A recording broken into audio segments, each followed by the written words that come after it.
ನಮಸ್ಕಾರ, ನಾನು ಶಂಕರ್ ಹೆಗಡೆ. ಈ ಅಸ್ತ ಮತ್ತು ವಕ್ರೀ ಗ್ರಹಗಳ ಬಗ್ಗೆ, ಕಂಬಸ್ಟ್ ಆ್ಯಂಡ್ ರಿಟ್ರೋಗ್ರೇಡ್ ಪ್ಲಾನೆಟ್ಸ್ ಅಂತ ನಾವೇನು ಹೇಳ್ತೇವೆ, ಸಾಕಷ್ಟು ಜ್ಯೋತಿಷ್ಯಗಳಿಗೆ ಇನ್ನೂ ಗೊಂದಲ ಇದೆ, ಸರಿಯಾಗಿ ಅರ್ಥ ಮಾಡ್ಕೊಂಡಿಲ್ಲ. ಜನಸಾಮಾನ್ಯರಿಗೆ ಪಾಪ ಒಬ್ಬೊಬ್ಬರು ಅಂತರ ಹೇಳಿದಾಗ ಇನ್ನೊಂದಷ್ಟು ಕನ್ಫ್ಯೂಷನ್ ಆಗುತ್ತೆ. ಸ್ವಲ್ಪ ಅದ್ರ ಬಗ್ಗೆ ಹೇಳ್ತಾ ಇದ್ದೀನಿ, ನನಗೆ ಗೊತ್ತಿದ್ದನ್ನು. ಇಲ್ಲಿ ಕೆಲವೊಂದು ಸೀಕ್ರೆಟೆಲ್ಲ ನಾನು ಬಿಡಬೇಕಾಗತ್ತೆ, ಗತಿ ಇಲ್ಲ. ಯಾಕೆಂದರೆ ಯಾವುದೋ ಒಂದು ಒಳ್ಳೆಯ ವಿದ್ಯೆ ದಾರಿ ತಪ್ಪಿ ಹೋಗ್ತಾ ಇದೆ ಅಂತಂದಾಗ ನಾವು ಅದನ್ನು ಸರಿ ದಾರಿ ತರಲೇಬೇಕಾಗತ್ತೆ.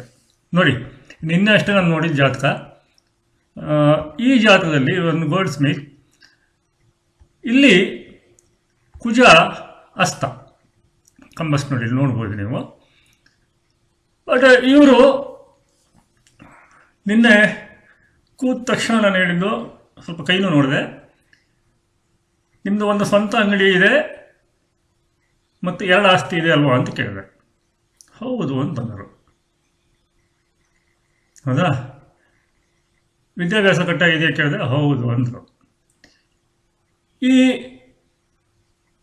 ಅಸ್ತಗ್ರಹಗಳು ಅಶುತೋಷ ಹೇಳುವ ಪ್ರಕಾರ ಮಾರಕ ಬಾಧಕ ಸ್ಥಾನಗಳಲ್ಲಿ ಒಳ್ಳೆಯದನ್ನು ಮಾಡ್ತೇನೆ ಅಂತ ಹೇಳ್ತಾನೆ. ಬಟ್ ನಾನು ಹೇಳೋದು, ಯಾವುದೇ ಯೋಗವನ್ನು ನೀವು ಕಂಪ್ಲೀಟ್ ಆಗಿ ನೋಡೋದೇನೆ ಏನನ್ನೂ ಹೇಳಬಾರ್ದು. ವಕ್ರಗ್ರಹಗಳ ಬಗ್ಗಂತೂ ಭಾಳ ಜಜ್ಮೆಂಟ್ ತೊಗೊಳ್ಬೇಕಾಗತ್ತೆ. ಕಂಬಷನಿಗೂ ಕೂಡ ಹಾಗೇನೆ. ನೋಡಿ, ಇಲ್ಲೀಗ ಕುಜ ನವಾಂಶ ನೋಡಲೇಬೇಕು. ನವಾಂಶ ಬಿಟ್ಟು ನಾವು ಯಾವುದೇ ಯೋಗದ ಬಗ್ಗೆ, ಯಾವುದೇ ಗ್ರಹದ ಬಗ್ಗೆ ತೀರ್ಮಾನ ತಗೊಳಕ್ಕೆ ಸಾಧ್ಯನೇ ಇಲ್ಲ. ಅಂಥ ಮಂತ್ರಸಿದ್ಧಿ ಇರೋ ತಮಿಳುನಾಡಿನ ಯಾಲಿ ಕೂಡ ರಾಶಿ ನವಾಂಶ ಮಿನಿಮಮ್ ನೋಡ್ತಾರೆ. ಆಮೇಲೆ ಮಂತ್ರದೇವತೆ ಏನು ಹೇಳುತ್ತೋ ಅದನ್ನು ಹೇಳ್ತಾರೆ, ಅದು ಬೇರೆ ಪ್ರಶ್ನೆ. ರಾಶಿ ನವಾಂಶ ದಶಭುಕ್ತಿ ಗೋಚರ ಇಷ್ಟು ನೋಡ್ತಾರೆ ಅವರು. ಇಲ್ಲಿ ಕುಜ ನೋಡಿ ನವಾಂಶಲ್ಲಿ ಸ್ವಂತ ನವಾಂಶಕ್ಕೆ ಹೋಗಿದ್ದಾನೆ. ಬಟ್ ಇವರಿಗೆ ನೋಡಿ, ಗ್ರಹಗಳು ಗೋಲಾಕಾರದಲ್ಲಿರೋದನ್ನ ಭೂಮಿಗೆ ಹೇಗೋ ಹಾಗೇನೆ, ಒಂದು ಭಾಗದಲ್ಲಿ ಬೆಳಕಿದ್ರೆ ಒಂದು ಭಾಗದಲ್ಲಿ ಕತ್ಲೆ ಇರುತ್ತೆ.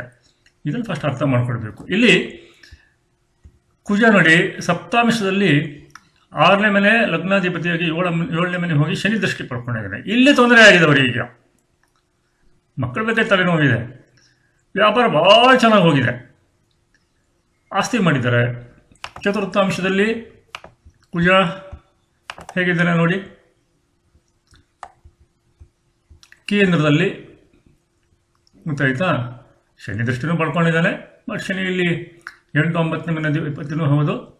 ಇಲ್ಲಿ ನೋಡಿ ಲಾಭಾಧಿಪತಿ ಕುಜ. ಓಕೆ, ಇದಕ್ಕೆ ಸ್ವಕ್ಷೇತ್ರದ ಬುಧ ನೋಡ್ತಾನೆ. ಗುರುವಿನ 5ನೇ ದೃಷ್ಟಿ ಇದೆ ಅಲ್ವಾ. ಇಲ್ಲಿ ನೋಡಿ ಷಷ್ಠಮಿಷದಲ್ಲಿ ನೋಡಿ ಕುಜ ದಿಗ್ಬಲದಲ್ಲಿದ್ದಾನೆ. ಅದಕ್ಕೆ 9ನೇ ಮನೆ ಅಧಿಪತಿಯಾದಂಥ ಶುಕ್ರ ನೋಡ್ತಾನೆ. ಆಸ್ತಿ ವಿಚಾರ ಒಳ್ಳೆಯದಾಗಿದೆ. ಅಸ್ತವಾದ ಗ್ರಹ ಇಲ್ಲಿ ಹಾಳು ಮಾಡಿಲ್ಲ, ಗೊತ್ತಾಯ್ತಾ. ಏನು ನೋಡಿ, ದೇವೇಗೌಡರ ಜಾತಕ ನೋಡಿ. ಈ ಜಾತಕದಲ್ಲಿ ಬುಧ ಅಸ್ತ. ಬಟ್ ಇಲ್ಲಿ ಬುಧ ಮಿರಾಕಲ್ ಬಾಬಾ ಕಾಂಬಿನೇಷನ್. 3ನೇ ಮನೆ ಅಧಿಪತಿ 10ನೇ ಮನೆಯಲ್ಲಿದ್ದಾನೆ. ಅದು ಯೋಗ ಆಗೋಯ್ತು.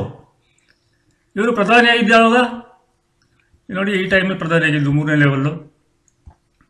ಸೊ ಪ್ರಧಾನಿ ಆಗಬೇಕಿದ್ರೆ ಓಕೆ, ಅವರಿಗೆ 3ನೇ ಲೆವೆಲಲ್ಲಿ ಬುಧಭುಕ್ತಿನೇ ನಡೀತಿತ್ತು.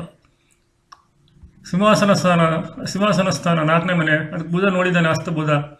ಇಷ್ಟೊಂದು ಒಳ್ಳೇದು ಯಾಕಾಯಿತು? ನವಾಂಶ ನೋಡಿ, ಬುಧ ಏನಾಗಿದ್ದಾನೆ ನೋಡ್ಕೊಳ್ಳಿ, ಅರ್ಥ ಆಗುತ್ತೆ. ಅದೇ ರೀತಿ ಮಿರಾಕಲ್ ಬಾಬಾ ಜೊತೆಗೆ ನೋಡಿ, ಇಲ್ಲಿ ಹಾಕಿಟ್ಟಿದ್ದೀನಿ ಸ್ಲೈಡನ್ನು ನೋಡ್ಕೊಂಡ್ಬಿಡಿ, ಬೇಗ ಮುಗಿಸ್ತೀನಿ ನಾನು. ಆಮೇಲೆ ಇದು ಯುವರಾಜ್ ಸಿಂಗ್ ಜಾತಕ. ಇಲ್ಲಿ ಕೂಡ ಮಿರಾಕಲ್ ಬಾಬಾ ಕಾಂಬಿನೇಷನ್. 3ನೇ ಮನೆ ಅಧಿಪತಿ ಗುರು 10ನೇ ಮನೆ ಹೋಗಿದ್ದಾರೆ. ಗುರು ದರ್ಶನಲ್ಲೇ ಅವರು ಶುಕ್ರ ಭುಕ್ತಿಯಲ್ಲಿ 6ಕ್ಕೆ 6 ಬಾಲಿ 6 ಹೊಡೆದಿದ್ದು. ಭಾಳ ಒಳ್ಳೆ ಟೈಮ್ ಸ್ಟಾರ್ಟ್ ಆಯಿತು ಅವರಿಗೆ. ಒಳ್ಳೆ ಇದು ಅವಾರ್ಡ್ಸ್ ಎಲ್ಲ ಬಂತು, ದುಡ್ಡು ಬಂತು. ಓಕೆ, ಇಲ್ಲಿ ನೋಡಿ ಬುಧ ಅಸ್ತ. ಹಾಗೆ ಅಶುತೋಷ ರೂಲ್ ಹಾಕಿ ನೋಡಿ, ಇದಕ್ಕೂ ಫೇಲ್ಯೂರ್ ಇದೆ. ಒಂದು 75% ಇದು ವರ್ಕ್ ಆಗುತ್ತೆ, 100% ಅಂತ ತಿಳ್ಕೊಳ್ಬೇಡಿ. ಮಾರಕ ಬಾಧಕ ಸ್ಥಾನ ಗೊತ್ತಿರ್ತಾವಲ್ಲ, ಸಾಮಾನ್ಯ ಚರ ಲಗ್ನಗಳಿಗೆ 11ನೇ ಮನೆ ಬಾಧಕ ಸ್ಥಾನ, ಸ್ಥಿರ ಲಗ್ನಗಳಿಗೆ 9ನೇ ಮನೆ ತೊಂದರೆ ಕೊಡುತ್ತೆ. ಹಾಗೆ ದ್ವಿಸ್ವಭಾವ ರಾಶಿಗಳಿಗೆ 7ನೇ ಮನೆ ತೊಂದರೆ ಕೊಡುತ್ತೆ ಅಂತ ಹೇಳ್ತಾರೆ. ನಾನು ಫಸ್ಟ್ ತೋರಿಸಿದ್ನಲ್ಲ ಅಲ್ಲಿ ನೋಡಿ, ಅಲ್ಲಿ ಕೂಡ ಅಶುತೋಷ ರೂಲ್ ಅಪ್ಲೈ ಆಗುತ್ತೆ. ಯಾಕಂದರೆ ಅಸ್ತವಾದಂಥ ಗ್ರಹ 7ನೇ ಮನೆಯಲ್ಲಿದ್ದಾನೆ ಅಲ್ಲಿ ಕುಜ, ಸೊ ಅಲ್ಲಿ ಪಾಸಿಟಿವ್ ಆಯಿತು. ಇಲ್ಲಿ ಅಸ್ತವಾದಂಥ ಗ್ರಹ ಬಾಧಕ ಸ್ಥಾನದಲ್ಲಿದ್ದು ಒಳ್ಳೆಯದು ಮಾಡಿದ್ದಾನೆ ಯುವರಾಜ್ ಸಿಂಗ್ ಅವ್ರ ಜಾತಕದಲ್ಲಿ. ಬುಧ ಚೆನ್ನಾಗಿದ್ದರೆ ಕ್ರೀಡಾಪಟು ಹೇಗೆ ಆಗಕ್ಕೆ ಸಾಧ್ಯ ನೋಡಿ. ಶುಭಗ್ರಹದ ನವಾಂಶದಲ್ಲಿ, ಗುರುವಿನ ನವಾಂಶದಲ್ಲಿ ಗುರು ಜೊತೆ ಇದ್ದಾನೆ ನವಾಂಶದಲ್ಲಿ. ನವಾಂಶ ಅಂದರೆ ಕನಿಷ್ಠ ನೋಡಿದರೆ ಹೇಳೋಕ್ಕೆ ಆಗಲ್ಲ. ನವಾಂಶದಲ್ಲಿ